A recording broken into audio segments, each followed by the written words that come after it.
What's up, gang? Good morning, good afternoon, or good evening, depending on what time you're watching this. It is currently 10:30, and it's raining outside this morning. But it's good vibes. It's good vibes. I just got me some breakfast, tore that down or whatever. But we're gonna get into this video, man. This is gonna be coming from my boy Prince Henry, and it's gonna be talking about our unique obsession with money. Now, I'm not gonna lie, I'm like 50-50 with money. You know what I'm saying? I understand it's a tool, you need it. But at the same time, I'm like, money shouldn't be a factor when it comes to certain things like food and stuff like that. I don't think we should have to pay for food. We really should be growing our own food, but we're not going to get into all that right now. But we're going to get into this video, though. Make sure you like, sub to the channel. Let's waste no time. Let's get straight to it. In this video, I want to answer the question of why are we as Black people and Black culture so obsessed with flexing or showing off physical money? And I was curious if there was any historical context or reason to explain why we are the way we are. And I think I found it, and I was able to come up with my theory as to why this may be. So let's talk about it. I mean, that's easy. This world's all about money, and you need to figure that out. Once you figure it out, you'll be better off in life.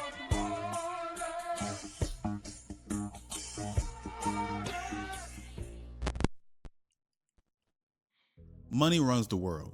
It allows you to eat, have a place to sleep, receive help from doctors, go to college, buy time, reduce suffering, create choices, and decide how much freedom you're allowed to have in your life. Literally everything is the thing that decides how comfortable your life will be. And that's for all people. But in Black culture, we have created a way to flaunt wealth that is unique to us. We have created a culture around the concept of showing off your wealth or perceived wealth in a very visual way. And this doesn't just go for money. It goes for anything that will make another person look at you and think that you have a lot of wealth.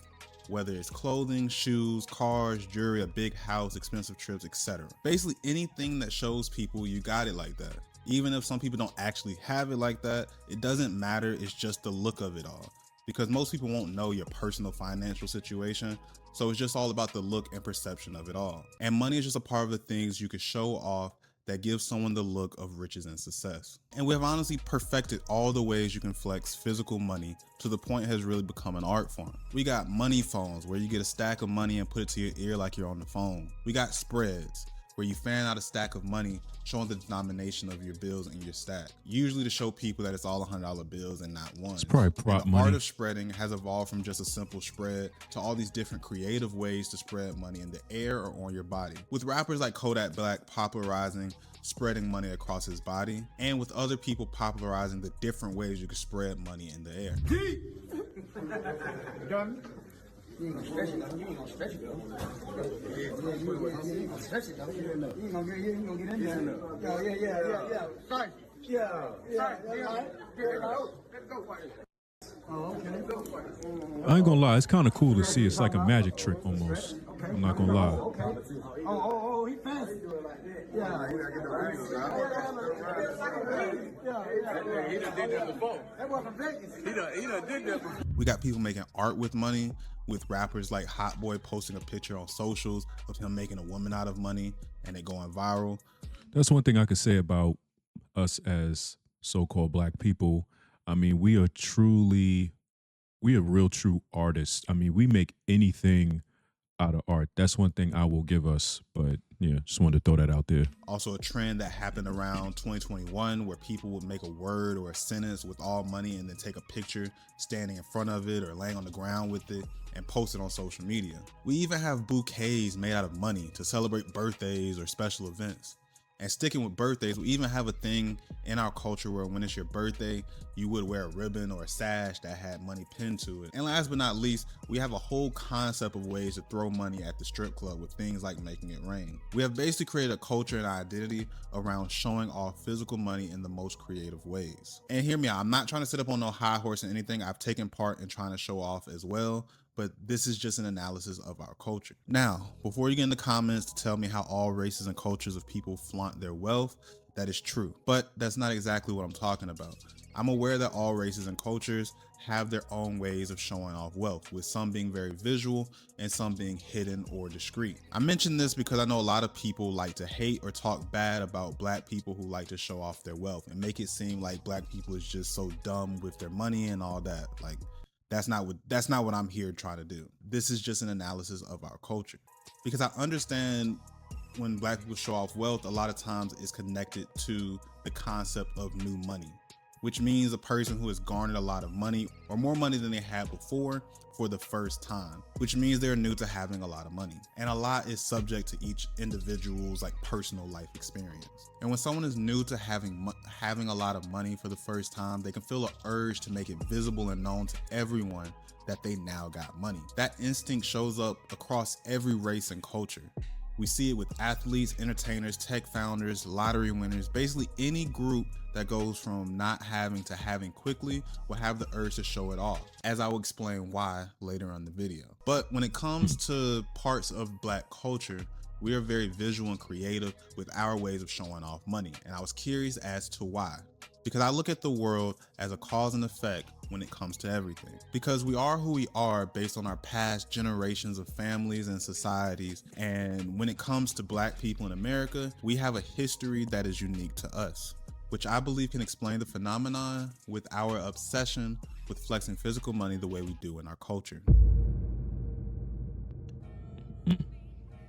So, when it comes to the history of black people in America, specifically descendants of slavery, a lot of things that are part of black culture trace back to slavery and post-slavery generation.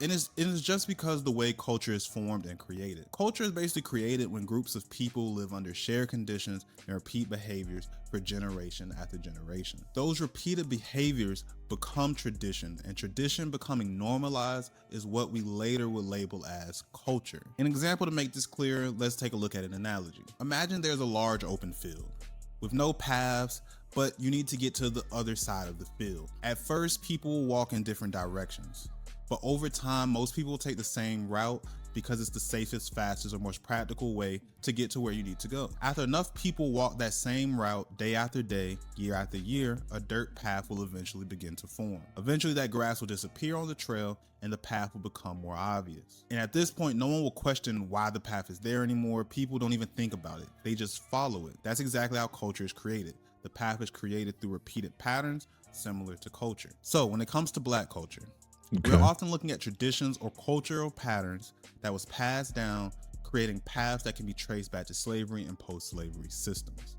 And I want to make it clear before continuing that I understand that everything isn't because of slavery, but slavery was the starting condition that shaped adaptation. It's the open field in the analogy. So our black ancestors started a lot of the traditions and paths that we built our current culture on top of today. So what does all this have to do with our obsession with flexing money? So today, flexing money is mostly just a cultural thing, mostly. It still has some roots tied into other things I'm going to get into, but I want to understand why it even became a cultural thing to begin with. Basically, why was that path even formed in the open field? But to understand this, we have to go back to our history. So during the beginning of slavery in America, it's important to understand that our prior culture and traditions that was passed down, basically our previous paths that we used to follow in West and Central Africa, was basically erased. Because the system of slavery depended on breaking identity, separating families, banning languages, and spiritual practices, all for the purpose of preventing unity, resistance, and identity. This is what essentially created our now new open field in the analogy, because we basically had to start over with creating new traditions and cultures in this new world of America where we had to live in as slaves. And during slavery, we were poor, of course, because we were working about 10 to 16 hours a day and about 6 days a week, all while receiving about $0 an hour for our services. And after slavery, we were technically free, but still forced to survive within the American system that denied us land, fair wages, education, and access to wealth, almost essentially keeping poverty as the default starting point for generations. And this created a thing called poor insecurity within the black community. Poor insecurity is basically the anxiety that comes from living so close to financial collapse that your sense of safety, control, and self-worth feels constantly threatened. When survival is uncertain, people will look for visible proof and reassurance for themselves and others that basically say that they're not failing and they're not powerless because of their financial situation. This is because when you're constantly fighting an uphill battle and having to deal with racism and oppression and not given fair opportunity to grow financially and comfortably provide for your family, you create coping mechanisms to help create a new reality of your situation. And over time, that coping mechanism, it turns into placing value on things people can see, like clothing, cars, jewelry, and other symbols of success, because visibility and social validation basically becomes like an emotional armor that provides short-term relief from the fear and shame and instability tied to your living situation. I let the video. I wanted to let the video play for a little while before I say anything, but I will also attribute a lot of this to our roots going back to the motherland. I mean, we've always, as a people, have been very much into our appearance. You know, when you look at certain Bulgaria in Africa, different textiles that they wear and clothing, you know, depending on the tribe, of course, you know what I'm saying? You'll see that we really take that serious, you know, how we look and stuff like that. So it's that as well, in my opinion, too. And that coping mechanism is one of the main reasons why, as We just I like to look mentioned good. earlier about new money concept that makes people that earn or come across a lot of money have the urge to show it off. They're still battling that their prior poor insecurities. But when it comes to parts of the Black community, that coping mechanism was passed down across generations as like a survival strategy, and then became familiar, then traditional, and eventually normalized within Black communities. But not because it defies Black culture, but because people were locked out of money and opportunities for a really long time. And we basically turned that insecurity into a beautiful and creative and fun culture that has continuously influenced the world. Also, I want to make this clear. Poor insecurity is not a Black thing. I know a lot of outside cultures or people like to associate the poor experience with Black people, but poor insecurity can be developed by any person or any race who grows up poor. And this isn't something that just happened back in the day. People still currently have poor insecurities and still are battling with those every day. If you grew up in a poor situation or you felt like you were poor and embarrassed by the situation, a lot of people are still battling that today. But how does all this connect to money phones and spreads? Well, physical money is just another symbol of success, like jewelry and cars. Stacks or spreads of money is basically like trophies, showing you beat the game in a sense. And as mentioned, it's emotional armor that provides the relief from the fear, shame, and instability tied to one's current situation, whether they're still living in an unstable situation, or even just they have money now, but it can still be tied to their insecurities of their poor upbringing. But this only explains why one person does it. This does not explain how it became the cultural phenomenon the way it is today. So I believe it became a cultural thing because of two main amplifiers. And these amplifiers basically allowed Black people a way to earn life-changing amounts of money like never before.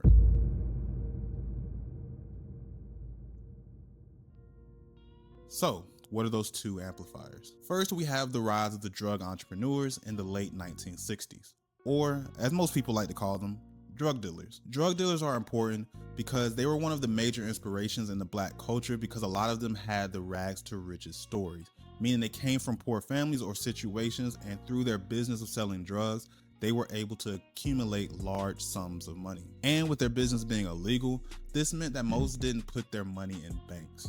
And not to mention that a lot of Black people also didn't trust banks because of what happened with the Freedmen Bank in 1874, causing a lot of Black people basically to lose their money and trust in banks. So this basically meant that a lot of successful drug dealers had a lot of cash on hand.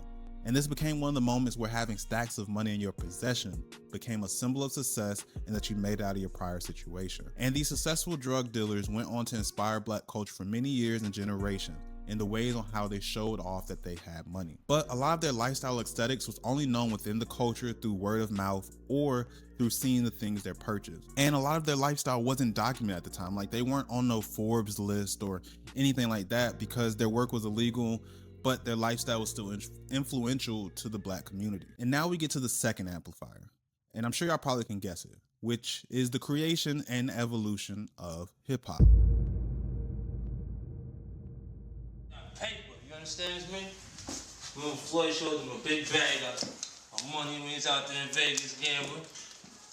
You see that? You can look at that. You can get close up if you want to look at that. You can look at that and try to figure out how much that is. Huh? Figure out how much that is.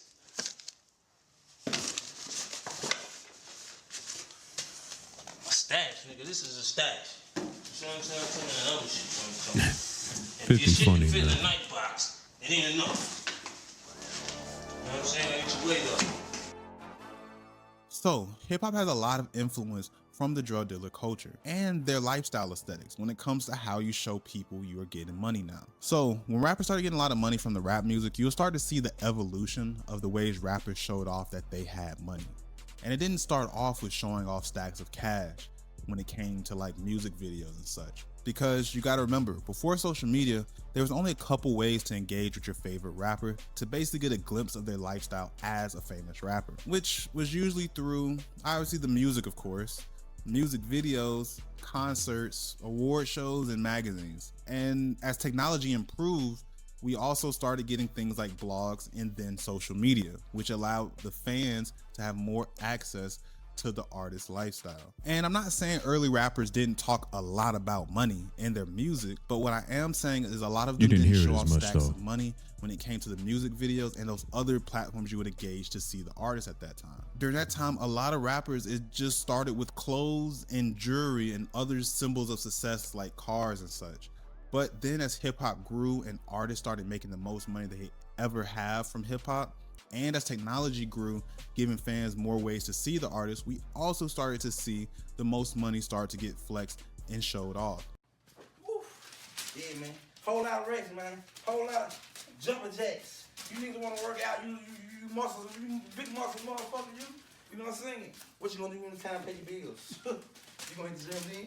What you gonna do when this shit get real? You know what I'm saying? I know. Whoa, so racks, big racks. Uh-oh. 223, man. Go get the album. Album dropping 223.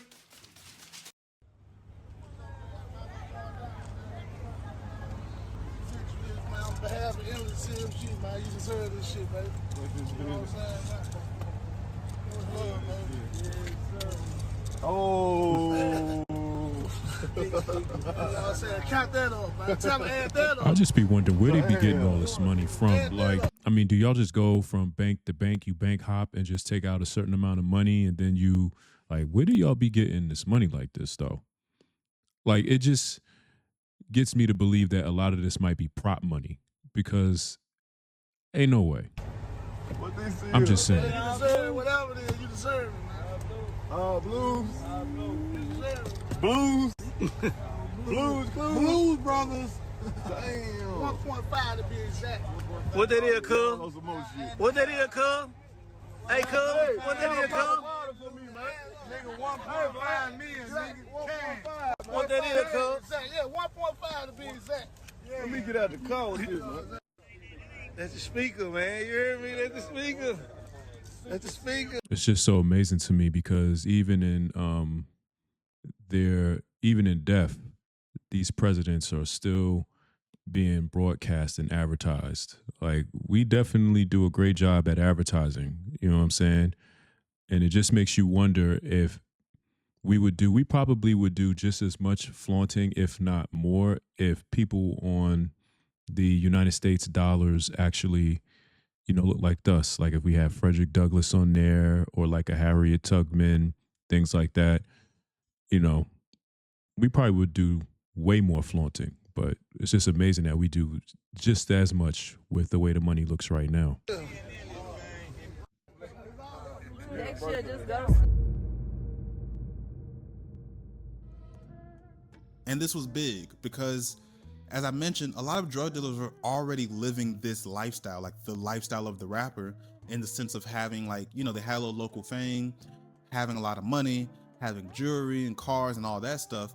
But it wasn't the same kind of spotlight that the rappers got. Rappers were allowed to show off their money and their lifestyle through all forms of media as media and technology grew freely, because being a rapper wasn't a crime and being a rapper requires you to be on camera. So I believe a lot of earlier black culture was shaped by the coping mechanisms rooted in poor insecurity, placing the value on visible success as a way to reclaim one's dignity and self-worth, that mindset then collided with the rise of drug dealer culture, where some black people for the first time had access to large amounts of money, becoming the new money of the black community and creating a lifestyle aesthetic designed to prove that they were getting money now. Hip-hop artists later adopted that same aesthetic, but now with a spotlight, a microphone and a camera, and documented for the world to see. And honestly, almost getting rewarded for documenting this lifestyle. Stacks of cash, luxury, excess, money wasn't just earned, it was displayed for everyone to see. And over time, that repeated imagery stopped being a statement, I believe. It basically became normalized. And so now flexing money isn't just something rappers do, it's something everyday people in the culture do too. Often without even thinking about it, creating that path in that open field of black culture. And I want to be clear, I'm not saying it's a bad thing or we need to necessarily change who we are, because I think it's cool that we are like, you know, the flyest culture when it comes to the things we do and our need to show off and show out. I believe it give us some unique character traits, ideas, and just like a certain creativity that goes on to influence and inspire other races and cultures around the world. But I will also say that I think we should find a balance as a culture in being fly and showing off by protecting our mental health and not letting our self-worth become so dependent on money and validation or what other people can see, but letting our self-worth be defined by our character, creativity, and sense of purpose, not just our possessions. Because when you go through periods of life when you don't have these possessions, which will happen because life is ups and downs. If you live long enough, you know you have your highs and you have your lows. And when you're going through your lows, not having those possessions will make you very depressed and eat at your soul, getting you to do things out of your character just to obtain those possessions. So I think we should be conscious of this. And I'm not saying not doing the things that we think is cool and fly, but just really being aware of how that is affecting our brain and our decision making as we go through life and grow as people, because everything we do affects the world, and being in our best mental state during those ups and those downs. But let me know your thoughts on this topic. Do you agree with me? Do you disagree with me? I want to be clear. This is just my theory based on the history and the patterns I've seen and researched. I know that there are other factors and other historical contexts that could also explain our relationship with money and flexing. This video isn't meant to be the final word, just a starting point for conversation. So if you do see it differently, or if you know other reasons that help shape this, I genuinely love to hear your thoughts in the comments below. Also, tell me about any story you may have with someone you know or even yourself about flexing money. I also know I didn't mention anything about movies, which also played a huge role in influencing us, but that's because I'm not really a movie buff. So let me know if there are any movies you believe played a role in this conversation as well, or if I just missed anything, or if you have any thoughts that can add to the conversation. Let's talk about it in the comments. But All right. Yeah, I definitely see where the brother is coming from, and I would agree that those talking points definitely played a huge factor in why we have a insane obsession with money, and then just American culture, period. You know, like he said, it's not just African Americans, it's Caucasians, it's everybody in the movie industry, Hollywood. I mean, we've all seen those movies where, you know, those ransom, you know, holding people for ransom, bank heist, stuff like that. It's always, you know, about money or whatever. But money has always been a status or a symbol that you made it in our culture. And I would imagine the same in other cultures too. It's like, yo, bro, you know, sis, you made it. You know what I'm saying? Like, you have to show it off. It's just something hardwired in our subconscious that we have to show people like, yo, I made it, man. But that can breed a lot of different emotions from different people that are watching you. It could breed jealousy, envy. It could breed happiness. It could breed sadness. It really just depends. That's why the way you got to move nowadays, you just got to keep a lot of stuff, you know, off the internet. You got to have a low profile, you know what I'm saying? And just show people subtle things. You don't got to show them everything. You don't need to show them the money phone. Yeah, it's cool, creative, acrobatic looking, magic trick looking, but you don't need to be doing all of that. You know what I'm saying? Because it just sometimes brings unnecessary attention to yourself. And people start to feel some type of way about you. You know what I'm saying? But everybody's obsessed with money, in my opinion. You know, we live in America. We're in the world. If it wasn't money, it would be something else that you would be trading for goods. It's just that these dollar bills, these $100 bills, 20s, 50s, singles, $5 bills, all of these different bills are what we use to trade for goods. Now, we could get into the whole textbook thing of it, but we ain't gonna do that on this video because we already know, for those that know, already know that money is just, it's, yeah. Like I said, we ain't gonna get into all that. We might save that for a different video. But y'all get down in the comments. Y'all let me know what y'all think on that and what's your thoughts on money as far as like it's the obsession of it in our culture and just human culture, period. Like, what's your take on that? And if you yourself are obsessed with money, like I said, I'm kind of like in the middle with it. Like, I don't worship money. I just look at it like, all right, it's a tool. I need it to get the things that I need so I can move how I want to move. You know, that's just the realm of the world that we live in. We live in a monopoly world. So you just got to go with the punches. But yeah, y'all get down below. Let me know. If y'all made it this far into the video, like I always say, I appreciate y'all. It means a lot to me that y'all be watching my videos. So I appreciate that a whole lot. Make sure you like, sub to the channel. And until the next video, it's your boy Robbie. We gone.